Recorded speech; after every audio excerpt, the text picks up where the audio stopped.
అన్న ఫోన్ చేస్తాను కదా.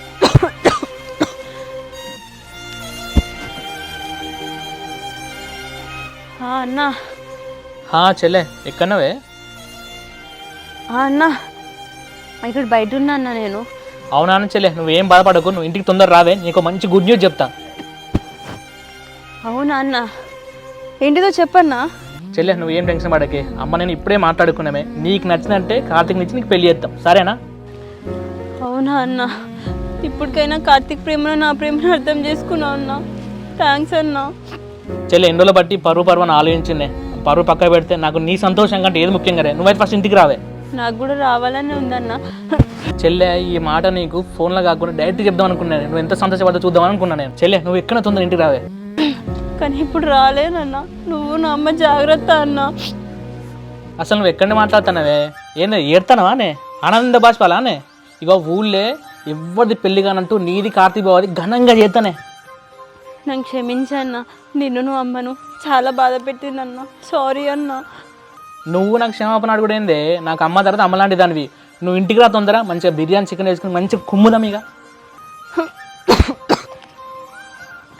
అన్న నాకు కూడా రావాలని ఉందన్న, కానీ రాలేకపోతున్నా అన్న.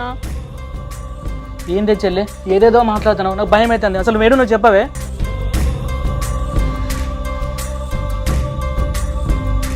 అమ్మ చెల్లె ఏదేదో మాట్లాడుతుంది, నాకు భయం అవుతుంది.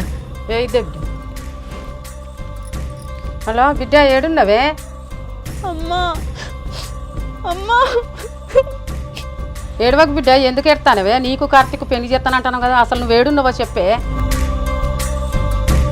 బిడ్డ చెల్లి ఏం మాట్లాడతలేదు.